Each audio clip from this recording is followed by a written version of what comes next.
Subscribe to our YouTube channel and press the bell icon to get the latest updates. Why should you bother listening to me talking about a country called Ethiopia? Why should you have the patience for a whole cut the clutter on a country which doesn't matter to India every other day? But you know what? If you saw the video, which unfortunately I can't share with you because that's a CNN video, so I will share a link with you, but I'm sharing a screenshot of the story as well as the picture. Now this is a video that has a bunch of soldiers killing again a bunch of unarmed men, and as they are killing them, they are passing their phone cameras around to take pictures, to make videos, etc. So this is killing for pleasure. Now you might say, oh, this is like stuff that we've been watching in movies that happens in Africa, but it's not happening in movies. It's happening now. In fact, this CNN story is just of a couple of days back, 27th of June. That's why it's important to think about what's happening in a country like Ethiopia. It's also a country that's very important to India. It's a country that's been traditionally very friendly to India.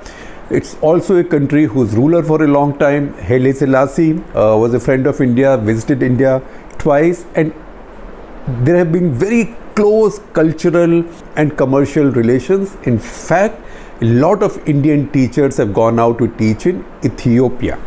It's a country of 12 crore people. Again, I might be able to attract you to listen to me on Ethiopia if I told you that its people are very talented, okay? Everybody says this about people of every other country. But look at their achievements lately. So, the current Prime Minister of Ethiopia, Abiy Ahmed, just about 44, won his Nobel Prize for Peace in 2019 and became a global hero. Right? And why did he win his Nobel Prize? He won it for stopping his war, his country's old war with Eritrea. Again, see the map. Eritrea is sort of a strip-like country, bit wide at the top, and then runs along the Red Sea coast until it meets Djibouti. Djibouti is that little port city country where, as you know, the Chinese have now established a very powerful base. And once again, if you look at the map, you will understand the geostrategic importance of that area. That's also the reason why India should bother about it. This is where Red Sea pours into the Indian Ocean, and that's a choke point as well. Just as Gulf of Malacca may be a choke point, this is also a choke point.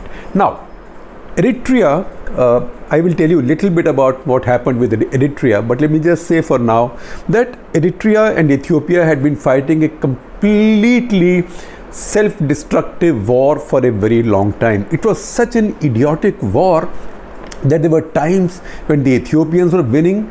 Eritrea is much smaller than Ethiopia. There were times when Eritreans were winning. So there was a time, say 1991, when the Eritreans drove out Ethiopian forces, defeated them.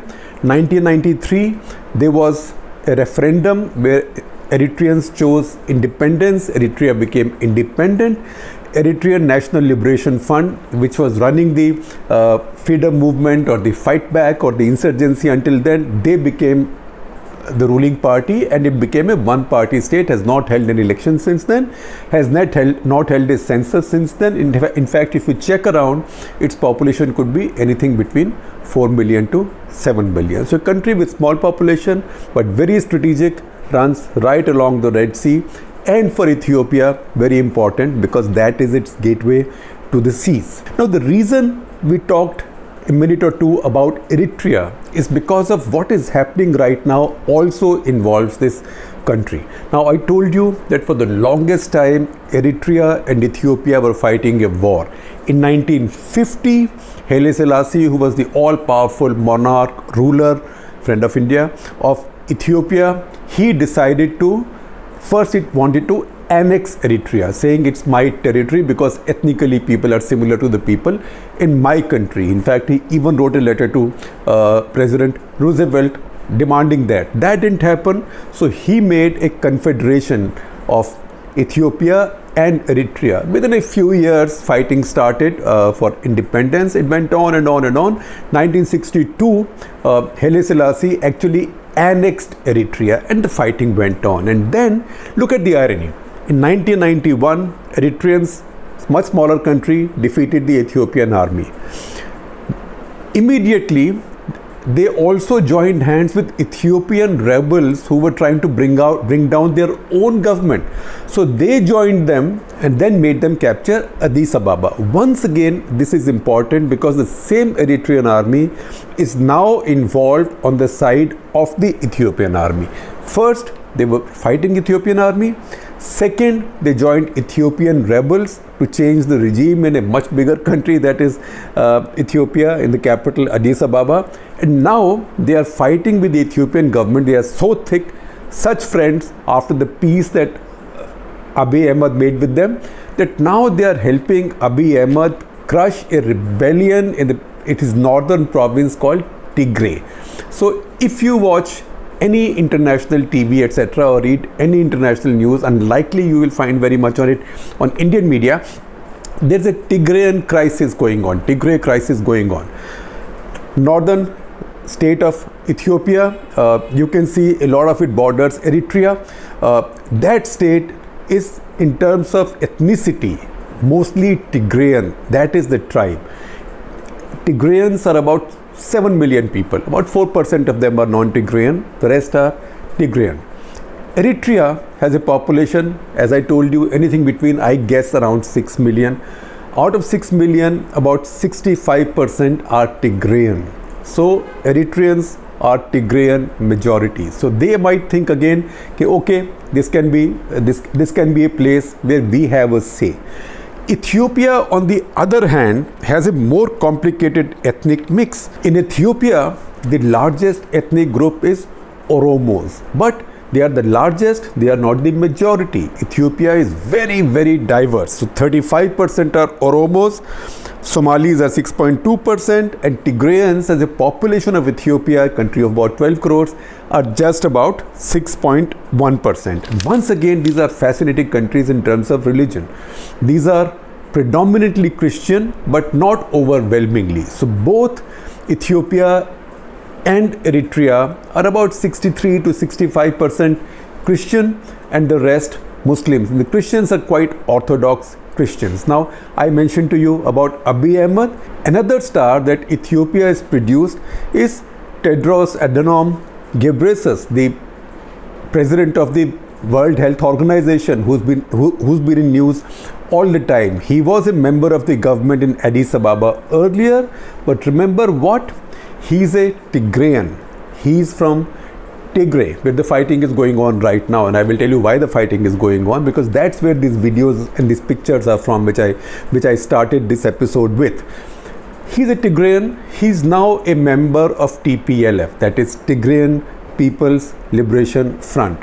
And the current government of Abiy Ahmed, some people in that government are accusing him actually of raising resources to buy weapons for the Tigrayans, something that he denies very hotly. He says that my heart actually bleeds, that my country is suffering. And you know, just so you understand how fascinatingly complicated this story is, Tedros Ghebreyesus was actually born in Asmara, which is the capital of Eritrea, I think in 1965, because then Eritrea was annexed by Ethiopia. So he was born in Eritrea, he's a Tigrayan, he's an Ethiopian leader, he's right now in WHO in a very key position.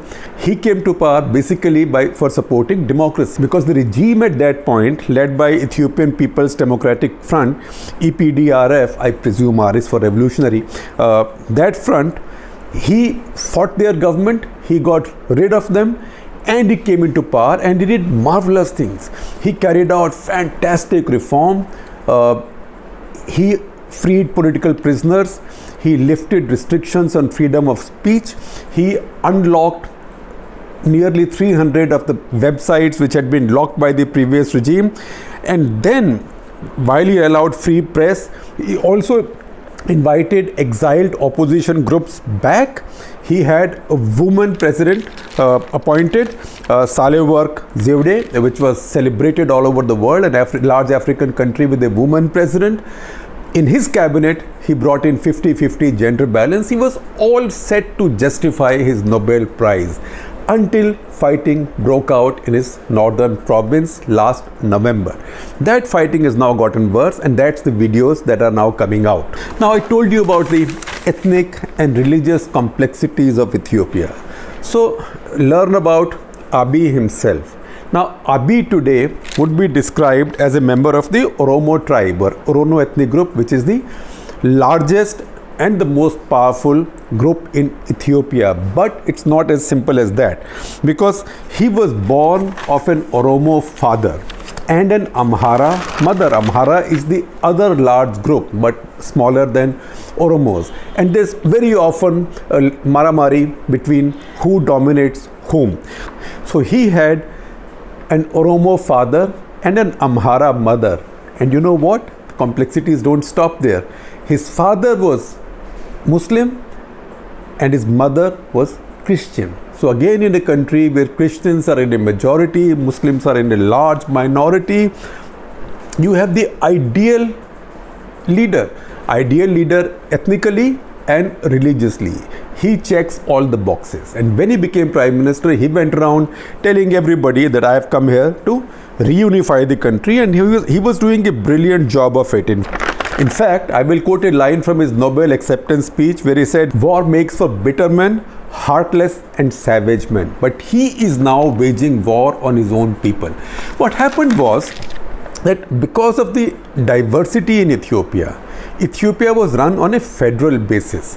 The previous government actually divided the country, not divided as in made it many countries, but like zones. Like India has linguistic states, Ethiopia got ethnic states. So each ethnicity thought that in their area they had the power. That is the beauty of a federal structure.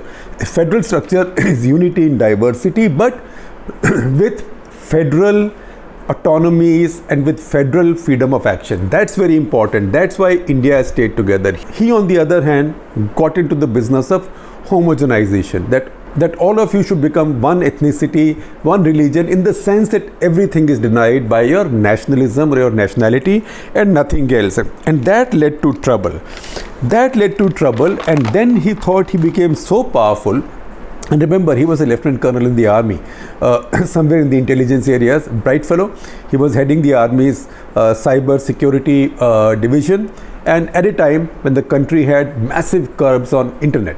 So he dismantled the earlier ruling party, Ethiopian People's Democratic Front, which had put him as prime minister, because it was in that same government that he had earlier been minister for science and technology.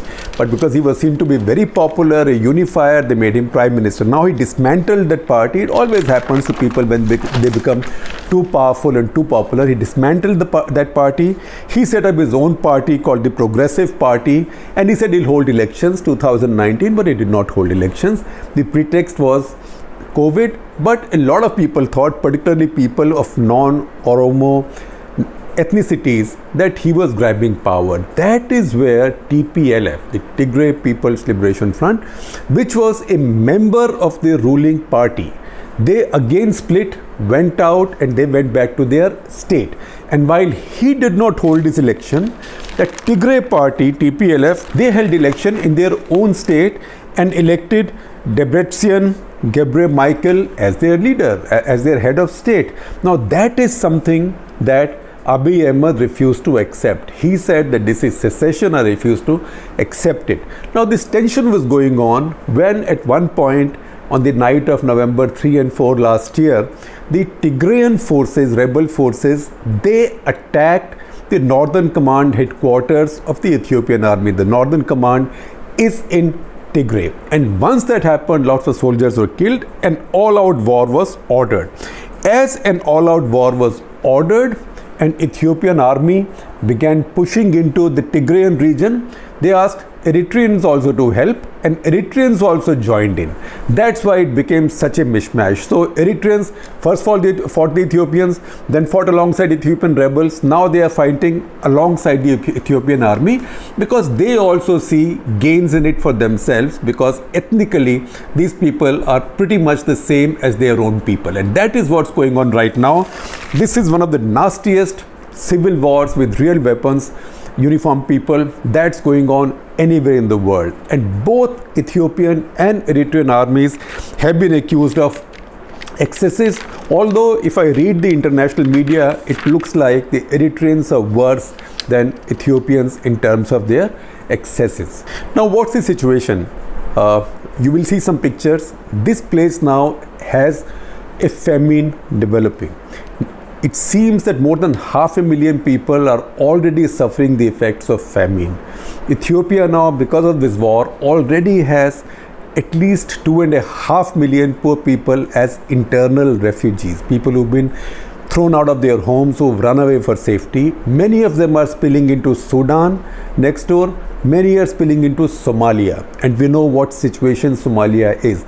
And remember, when you look at the map of India, or when you stand on India's western coast and you look westwards towards Africa, which is the first large African country that is closest to India, it is Ethiopia, and it is surrounded by countries which are even closer to you than Ethiopia. Somalia, which straddles a lot of the coast, and then Eritrea, which straddles a lot of the Red Sea coastline, and in between them you have the place called Djibouti. So that's why, for all the many reasons, it is important for us to know about this. But most importantly, it is important because we are globalized, curious people. We cannot be living in a hole, and I hope we don't. Now, in case you are wondering where I get all this information from, or maybe it's sitting all in my head, no, it is not sitting all in my head. I might know a little bit, I might read up a little bit, but I depend on marvelous young people who come in and help me with research. Many of them are college students, school students, at a time when either they have vocations or they are studying from home through online classes. So much of this fascinating research for this episode, for example, has been done by Samia Laroya, who's just gone into class 12 in Sri Ram School in Gurgaon, and she'll be finishing with us her internship period in a couple of weeks. So I thought I'll give you a mention. If any of you is also a student and wants to help us with research, please do write to me.